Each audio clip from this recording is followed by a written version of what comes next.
Good morning mga ka-bookkeeper. Ako nga pala si Charlie Espino, Senior District Bookkeeper ng Mabini District, Division of Bohol, Department of Education.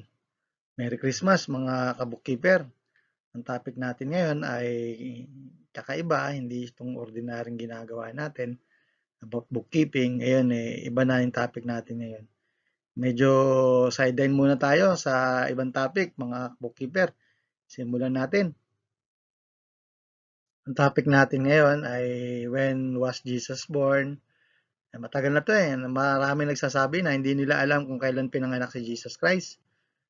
Ngayon meron na tayong technology para malaman natin kung kailan pinanganak si Jesus Christ. Kaya gamitin natin, makikita natin lahat itong mga facts na 'to, mga information or data sa ating mga internet at makikita natin kung magse-search tayo. Ang tanong ngayon, sino ba talaga pinanganak sa December 25, si Jesus Christ ba? 'Di ba na maraming nagsasabi sa atin na hindi pinanganak ng December si Jesus Christ kasi nga yung panahon na yun sa Middle East ay malamig kaya walang mga pastol na gumagala o lalabas ng kanilang mga tupa para ipakain sa mga damo o lumabas sila para kumain ng mga damo. So hindi pinanganak si Jesus Christ ng December. Sino nga ba pinanganak ng December 25? Sabi doon, according to www.gilead.net, ay pinanganak daw sa December ay si Tammuz. Kaya sino ba si Tammuz? Sabi doon, he was son of Semiramis, wife of Nimrod. According nga sa Genesis, sabi doon, he was a mighty hunter before the Lord. The beginning of his kingdom was Babel, Erech, Akkad, and Calne. Siguro ito yung pinakaunang kaharian nung panahon na yon ng Genesis. Sino nga si Tammuz? Kung anak siya ni Nimrod tsaka Semiramis. Sino ba si Semiramis at Nimrod? Ayun nating i-search, no, mga kabukkeeper. Sabi nga nila, si Tammuz daw naging Diyos nila. He was the sun god worshipped by Babylon. Alam natin, no, panahon na yon. Basta magaling ka, basta marunong ka, basta malakas ka, at marunong kang maghari sa mga nasasakupan mo, ginagawa ka nila ng mga rebulto. Ginagawa ka nila ng mga image na ginagawa ka nilang Diyos. So, sa panahon nila, na si Tammuz daw, sun god at wino-worship ng mga Babylonian. Sa paghahanap natin, simulan natin muna sa taon kung kailan pinanganak si Jesus Christ. No? Sabi doon, at maraming nagsasabi ng mga Bible scholar na pinanganak daw si Jesus Christ ng 4 BC. Kahit na nga nung bata ako, sinasabi nila 4 BC, yun ang naririnig ko at nababalitaan ko. Pero alamin natin na ano ba talaga ang mga nangyari sa panahon ni Jesus Christ. Sabi doon, according sa Matthew 2, chapter 2, verse 1, now after Jesus was born in Bethlehem of Judea in the days of Herod the king. So, isa sa mga masasabi natin na historical event na nabubuhay noon ay si King Herod. According naman sa Wikipedia, si King Herod ay naghari between 72 and 4 BC. Kung Gregorian pa, ay between March, April ng 4 BC. Kung titingnan natin, no, na kung 4 BC pinanganak si Jesus Christ, naghari si King Herod ng 4 BC, patay na siya ng panahon na yon. Hindi natin masasabi na pinanganak ng 4 BC si Jesus Christ, kaya yun din ang kamatayan mismo ni Haring Herod na siya yung naghahari nung pinanganak si Jesus Christ. So, sa taon na yon, ang 4 BC, hindi siya feasible na mangyari na pinanganak si Jesus Christ. Kasi yung panahon din na yon na namatay din si King Herod. Alam natin na si King Herod ay isa sa mga nag-utos na patayin yung mga bata ng 2 taon pababa. So, imposible na mangyari na si Jesus Christ pinanganak na 4 BC. So malinaw na, no? Kung makikita natin, kung search natin sa internet, magkakaroon tayo ng kalinawan kung kailan pinanganak si Jesus Christ. Kaya sundan natin mga kabukkeeper. Gaya ng sabi ko, no? Si King Herod ang nag-utos na patayin yung mga bata. I-search natin ngayon sa internet, according sa Wikipedia, ang Massacre of the Innocents nangyari nung between 7 to 2 BC. So, kung titignan natin, namatay si King Herod ng 4 BC, so hindi na pwedeng mangyari na ang 2, 3, 4 ay pinanganak si Jesus Christ.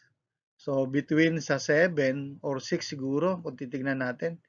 Kasi kung 4 plus 2, di 6. So, ang Massacre of the Innocents happened between 7 to 2 BC.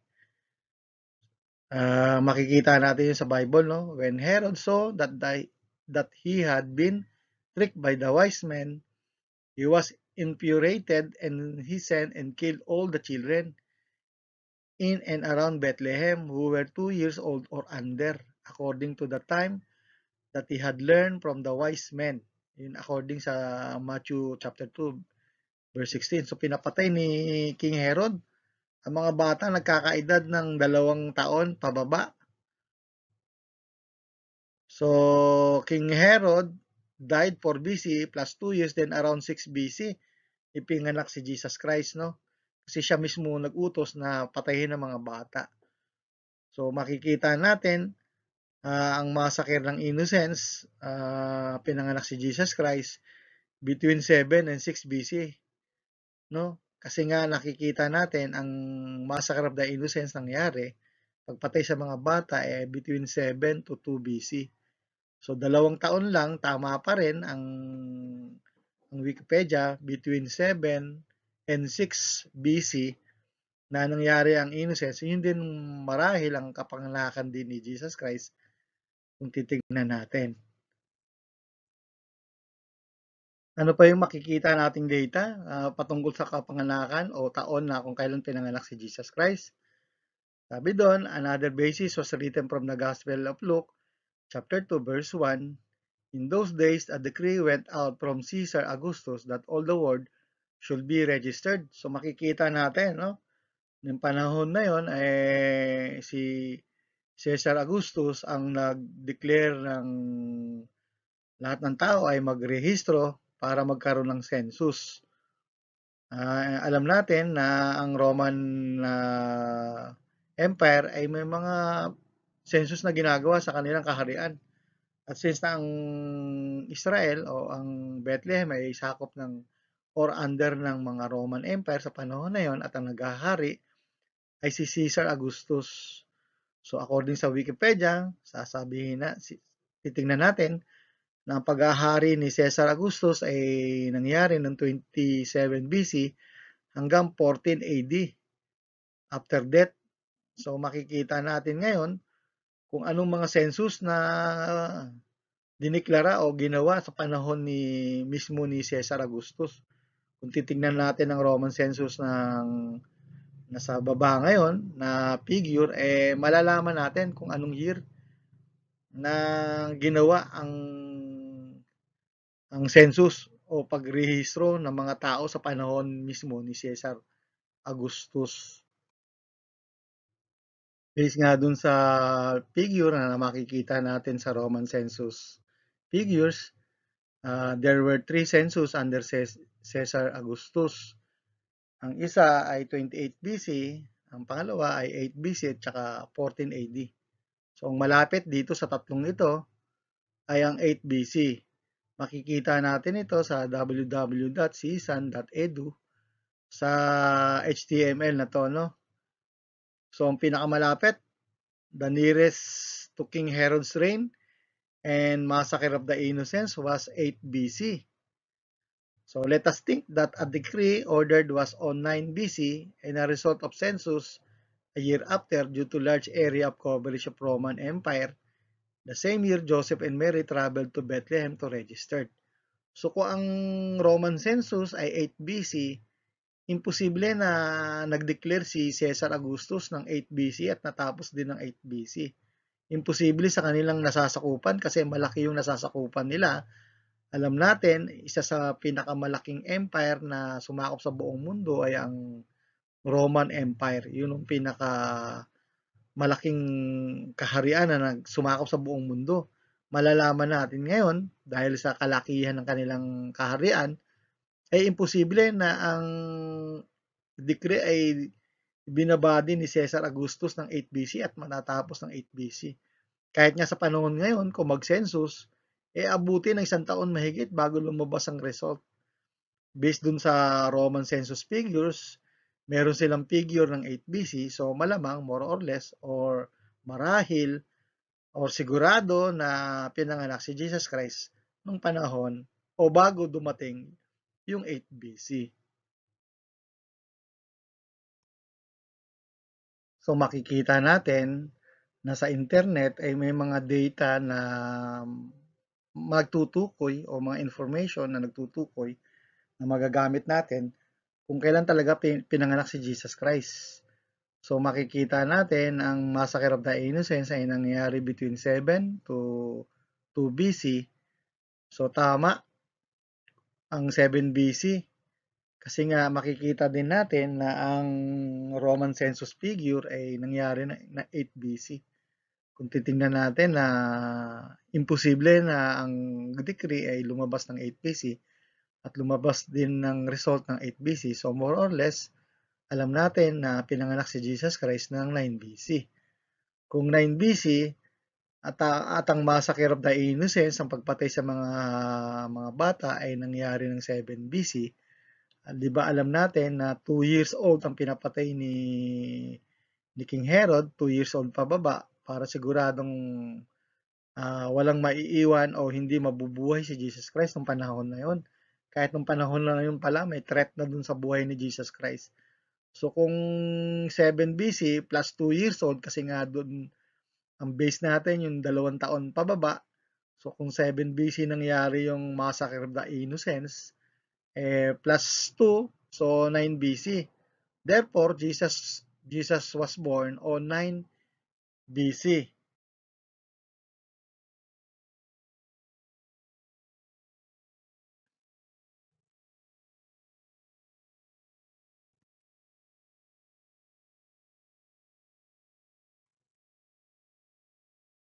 Ngayon, dahil sa mga information na nakita natin sa internet, alam natin ngayon ang pagkakapanganakan ni Jesus Christ ay hindi 4 BC, kung hindi 9 BC.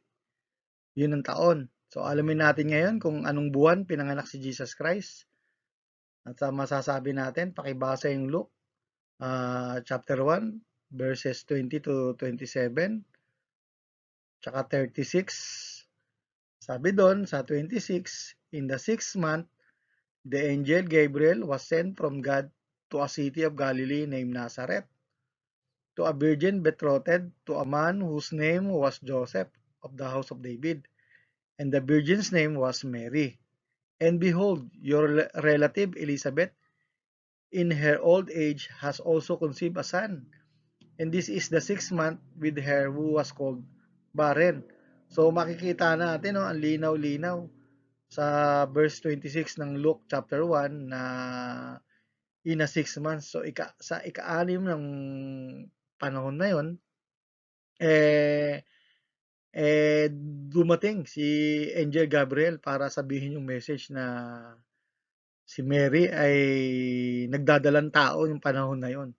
So this is the first month ng kanyang panganganak, yung ika-anim na buwan ng panahon na yon. At alam natin na iba yung ginagamit ng Hebrew calendar at saka yung Gregorian calendar. Iba yung kalendaryong ginagamit ng mga Hudyo at ginagamit ng mga Roman Empire nung panahon na yon. Nakikita natin sa picture, ito yung Hebrew calendar na ginagamit ng mga Hudyo yung panahon na yon, na ang unang ang unang buwan nila ay ang Nisan, pangalawa ay Iyar, pangatlo ang Siban, pang-apat yung Tammuz, ikalima yung Ab, tsaka ika-anim yung Elul. So nagdalang tao si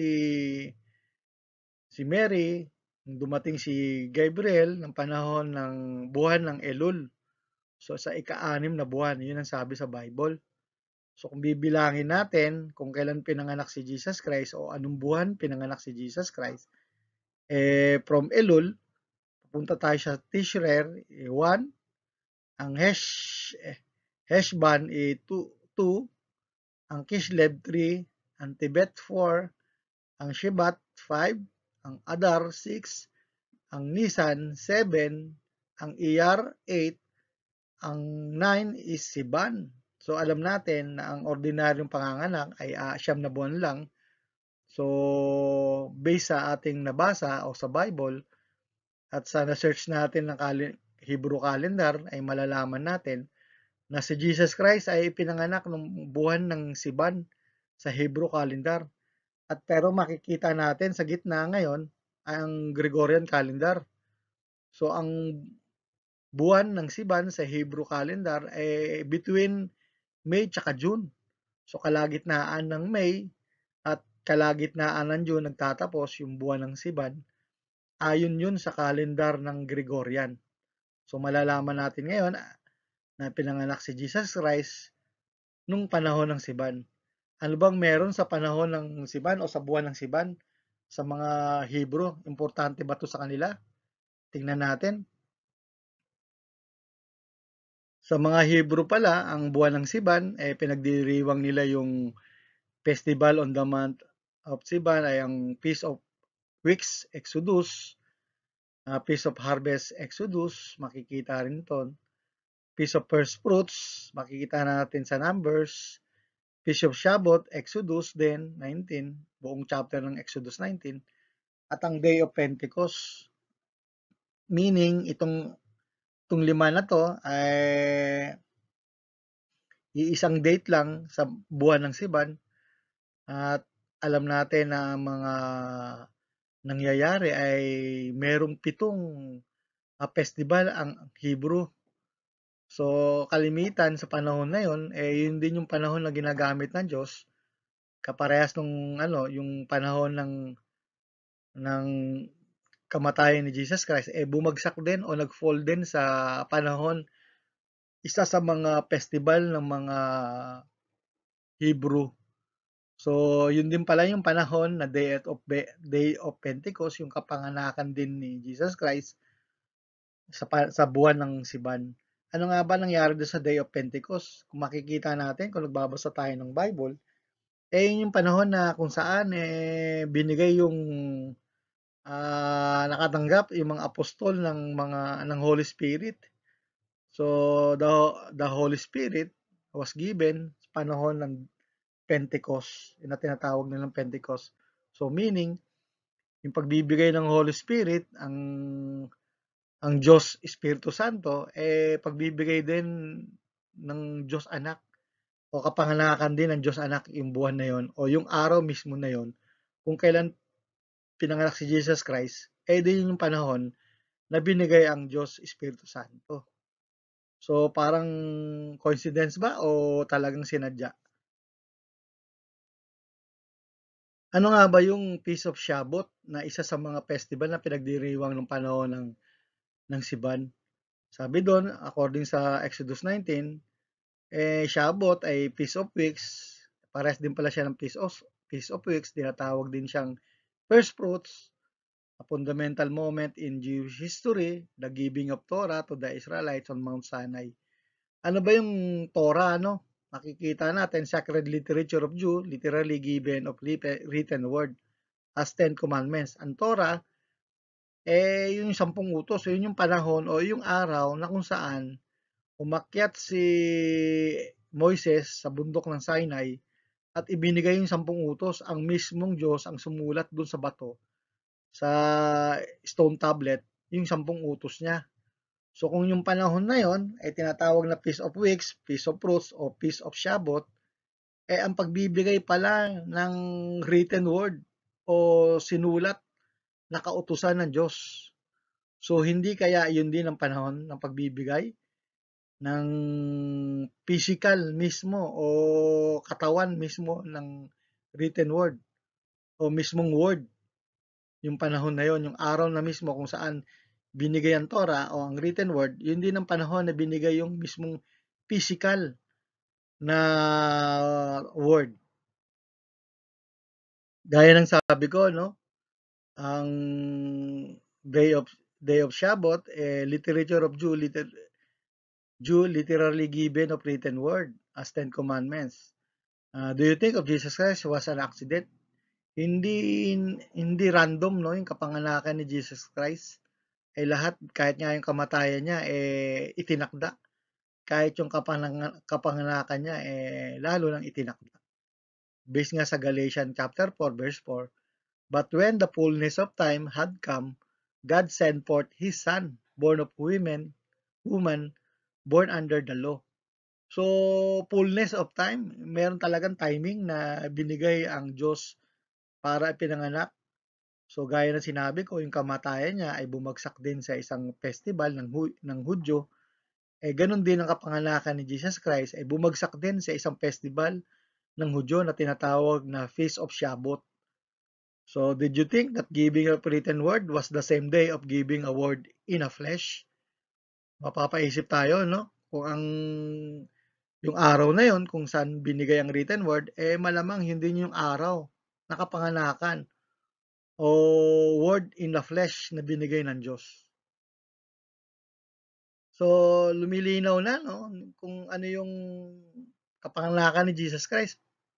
Galing tayo sa taon, galing tayo sa buwan, galing tayo ngayon sa araw. So, according to Revelation, chapter 19, verse 13, He is clothed in a robe, dipped in blood, and the name by which He is called, the Word of God.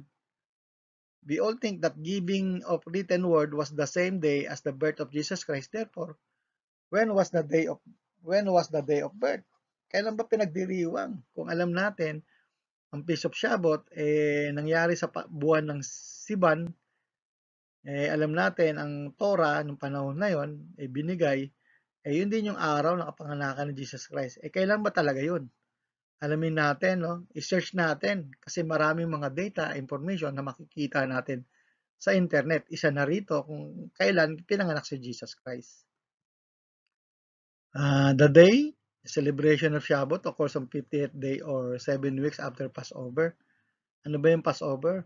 Ito yung panahon, mababasa natin sa Bible, na ang mga Israelita nagpunas sa kanilang hamba, sa kanilang pintuan ng dugo ng tupa ng mga pinatay nila. Kasi yun ang instruction, kasi nga yung espiritu ng kamatayan dadaan, at kung makikita ang kanilang pintuan na may dugo ng tupa, lalampasan sila, kaya tinawag na Passover. So, mababasa natin ang istorya ay namatay nga yung mga panganay ng mga Roman Empire, ng mga Babylonian, kasi nga under sila ng Babylon sa una, at alipin sila ng mga Babylonian. At makikita natin ay yung mga panganay ng mga Hebrew ay hindi namatay kasi nga nilampasan sila ng espiritu ng kamatayan. So, makikita natin uli is also called Day of Pentecost. Yung birthday ni Jesus Christ ay panahon din ng pagbibigay ng Holy Spirit. So, kung ang Diyos Espiritu Santo ay binigay yung araw na yon, yun din yung kapanganakan ni Jesus Christ, which is ang Diyos Anak. So, malalaman natin ngayon. So, according sa ating mga ni-research, yung araw na yon ng Siban na pinagdiriwang nila yung festival ng Shabbat o Day of Pentecost o First Fruit o Weeks, Festival of Weeks, bumabagsak sa panahon na pinagdiriwang ng mga Hudyo ay ang Siban 13 on Hebrew calendar. At sa Gregorian calendar ay June 2. So alam natin ngayon na ang kapanganakan ni Jesus Christ ay June 2, hindi December 25. So alam natin, no? Pinanganak si Jesus Christ ng 9 BC at sa month ng Siban 13, Siban 13, sa Gregorian calendar ay June 2. So pinanganak si Jesus Christ ng June 2, 9 BC at hindi December 25, 9 BC. So, malinaw na, no? Kung magse-search tayo ng mga information at mga data sa internet, magkakaroon ng linaw yung mga katanungan natin na hindi nasasagot. Noong panahon na yon, mahirap ang internet, hindi natin nakikita yung mga information. Ngayon, nagkalat na, marami ng information na makikita natin na nagtutukoy kung kailan talaga ang eksaktong kapanganakan ni Jesus Christ. Ngayon, nalaman natin sa pamamagitan ng mga internet, sa pamamagitan ng mga information, at sa pamamagitan ng mga data nakita natin na sa Bible, tinugma natin at pinagtagpi-tagpi natin sa mga information na nakita natin sa internet. So malalaman natin ngayon ang kapanganakan pala ni Jesus Christ June 2, 9 BC. Hanggang dito na lang mga ka-bookkeeper. Ngayon, alam natin ngayon ang mga data at mga information kung kailan pinanganak si Jesus Christ. Ang tanong ngayon, magdiriwang pa rin ba tayo ng December 25 ng Christmas o magdiriwang tayo ng June 2 ng Christmas? Kasi nga alam natin, according sa mga research natin, sa mga information sa internet na nakalap natin, pinanganak talaga si Jesus Christ ng June 2, 9 BC. So nasa sa inyo na ngayon, mga ka-bookkeeper, kung kailan natin ipagdiriwang ang Christmas. December 25 ba? Alam natin ang December 25, pinanganak si Tamus, hindi si Jesus Christ. Pagkat si Jesus Christ, pinanganak ng June 2, 9 BC. So hanggang dito na lang mga ka-bookkeeper. Thank you.